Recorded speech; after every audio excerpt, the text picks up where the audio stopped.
Voltamos para o segundo bloco do Produtor Quer Saber, que hoje nós estamos falando sobre o livro, contando todos os detalhes do livro Economia da Pecuária de Corte, Fundamentos e Ciclo de Preços. Estamos justamente com o autor do livro aqui com a gente, Ivan Wedekind. Ivan, no primeiro bloco a gente traça um pouco da história, dessa formação importante da pecuária brasileira, que é uma pecuária mundial hoje, né, com tanta relevância e um player importante nesse mercado. Agora, como é que é formado esse preço, né? O que preocupa dentro desses ciclos? São vários ciclos que mexem com a formação do preço. Bom, meus amigos, o mercado é o nosso patrão, mas o mercado não é confiável. Então a gente tem que estar sempre de olho, entendendo os fatores de oferta e demanda que determinam o preço. Um ponto importante, não existe preço justo. Existe o preço de equilíbrio. Se o preço do boi está em 130 ou 125 reais, esse é um preço de equilíbrio entre a curva de oferta, que é a curva do produtor. Quanto maior é o preço, mais quantidade o produtor quer produzir. Por outro lado, a curva de demanda é a curva do consumidor. O consumidor quer sempre que o preço esteja baixo. Então, tanto no mercado de boi, de bezerro ou de carne bovina, no varejo, no atacado, tem o chamado preço de equilíbrio, quando as duas curvas de oferta e demanda se cruzam e nesse cruzamento sai o preço de mercado, do milho, do café, da soja, do boi e assim por diante. Então, nós precisamos entender qual é a estrutura de mercado.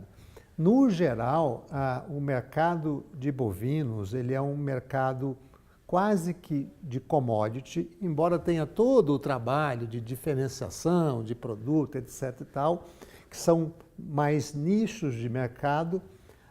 O produtor não manda no preço do boi. O preço do boi, pelos nossos estudos estatísticos e econométricos, o preço do boi é formado no mercado do atacado. É na carne bovina no atacado que determina o preço do boi. O varejo não gosta de mudar o preço da carne que ele vende. Não gosta nem de subir, nem de baixar. Então, os nossos estudos mostram que uma alteração do preço do boi no atacado demora em média 3 meses para chegar na ponta do varejo. Então, a formação do preço do boi é no mercado de atacado. Outro ponto importante para o produtor sempre lembrar é que custo de produção não tem nada a ver com o preço do produto. O custo de produção de milho não determina o preço de mercado do milho. O custo de produção do boi, um boi em confinamento, por exemplo, não exerce nenhuma influência de curto prazo no preço de mercado de boi. Por exemplo, no confinamento do ano passado, o milho estava lá em cima, bateu em São Paulo acima de R$50. Faltou no mercado. Faltou no mercado. Aumentou o custo do gado confinado, mas isso não quer dizer que o preço do boi confinado vai subir. Então, são curvas de oferta e demanda totalmente diferentes. E a gente explica aqui, tintim por tintim, quais são os fatores que determinam a demanda de um produto e quais são os fatores que determinam a oferta desse produto. Do lado do produtor, ele tem que trabalhar na competitividade da sua oferta, dos fatores de produção que ele usa. E quais são esses fatores? Terra, capital e trabalho. Então, terra é a qualidade da sua pastagem, capital, máquinas, equipamentos. O produtor tem um capital muito grande imobilizado em rebanho, em estoque. Então, é dessa gestão dos fatores de produção que vai determinar a nossa competitividade da oferta. E o que a gente olha nesses últimos 10 anos, entre 2006 e 2016? A produção de carne bovina praticamente ficou estagnada no Brasil. Cresceu apenas 0,2% ao ano.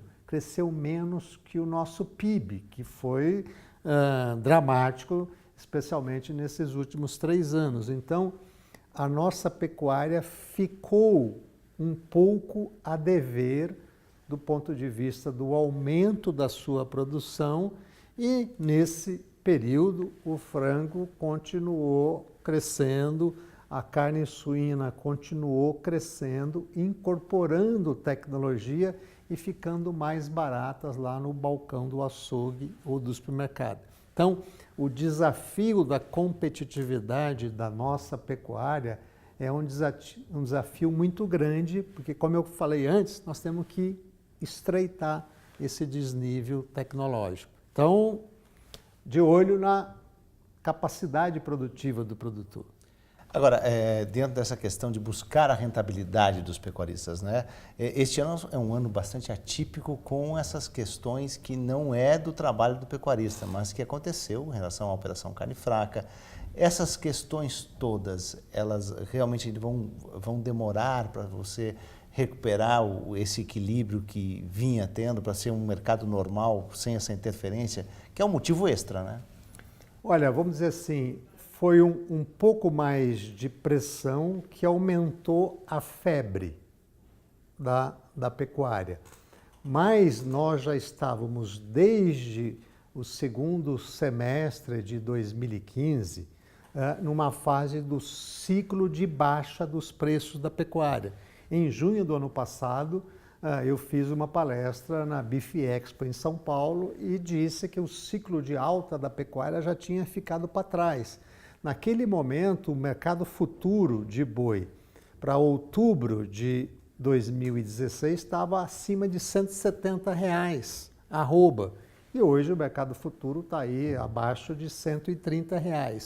Então, já estávamos numa curva de baixa dos preços dentro do ciclo da pecuária e esses problemas da carne fraca, da delação da JBS, foi mais uma inflamação nesse processo, mas o boi já estava numa viagem de baixa do ciclo da pecuária, o que coloca uma pressão maior de rentabilização dos produtores.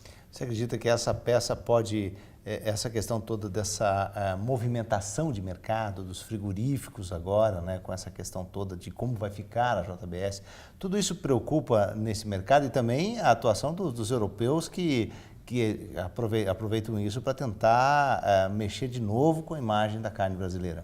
Olha, o Brasil vai sair dessa crise. A gente olha aqui também no livro 100 anos de história da indústria de frigoríficos no Brasil, da história da produção, esses conflitos entre produtor e frigorífico, já tiveram grandes intervenções. Aliás, a origem da CNA, da nossa Confederação Nacional da Agricultura, vem de um primeiro congresso Brasil Central Pecuário, realizado em Barretos em 1942. Getúlio Vargas já interferiu na política da pecuária, os governos, especialmente aí nos anos 70, 80, interferindo no tabelamento de preços, SUNAB. A gente analisa tudo isso hoje. A nossa pecuária hoje é uma pecuária de mercado. Nós somos o maior exportador mundial porque nós somos competitivos, mas o passado não garante o futuro. Então é esse desafio da nossa pecuária, sempre com a sua força ir para frente, independentemente do ciclo de preços que sempre vão ocorrer. E para o produtor tem que aproveitar as oportunidades, porque às vezes a gente cresce nas crises. E vamos aproveitar também, além de nos aprofundamos bastante no livro, daqui a pouco nós contamos toda a história do livro, que tem muita coisa aí dentro de conteúdo, com certeza. Agora, a sua atuação como secretário de Política Agrícola, como é que foi, o que mudou de lá para cá em relação aos mecanismos, às ferramentas dessa secretaria tão importante que ditam essas regras de mercado, que ajudam no mercado de certa forma? Olha, isso já tem muito tempo, né? Eu fiquei como secretário de Política Agrícola com o ministro Roberto Rodrigues de 2003 a julho de 2006, então tem 11 anos que eu deixei. a política agrícola, continuo participando e, nesse período todo, o Brasil se consolidou. Como o Paulo Rabelo de Castro escreveu no prefácio do livro, o grande momento de transformação da agropecuária brasileira foi em 1999, quando o Banco Central do Brasil acabou com o regime de taxa cambial fixa e passou a adotar a taxa flutuante do dólar, das moedas, com base numa meta de inflação. Isso aí foi, a taxa de câmbio fixa era um grande grilhão, uma algema que impedia o desenvolvimento da agricultura, porque através do câmbio fixo se tomava renda da agricultura, que era o grande setor exportador brasileiro.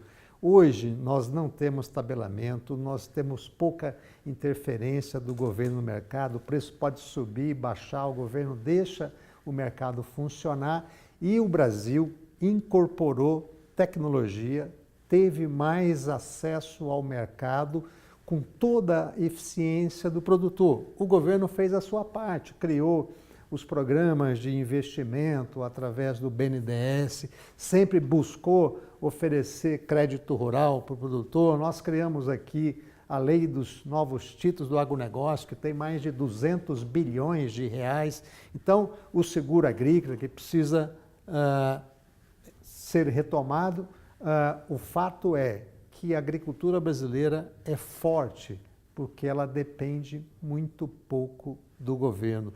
Muito pouco dinheiro no final do dia, no final do ano, que entra no bolso do produtor, vem do governo. A nossa agricultura é uma agricultura empreendedora de mercado, diferente de agriculturas de outros países que dependem de subsídios do governo. Agora, no lançamento do livro, então, em Brasília, dia 4 de julho, na CNA, às 15 horas, é isso? 15 horas estaremos aqui, um prazer estar aqui na CNA, discutindo esse assunto. Eu vou fazer uma apresentação do livro, falar os temas palpitantes aí da situação do mercado, um grande debate.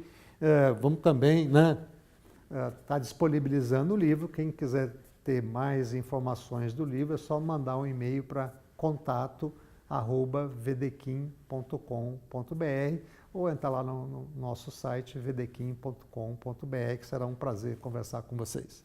Tá certo, o prazer foi meu conversar com você, Ivan Wedekind, autor do livro. É uma satisfação, muito obrigado pela participação no Produtor Quer Saber. É isso aí, um prazer grande. Eu nasci na roça, então essa é a minha homenagem à pecuária.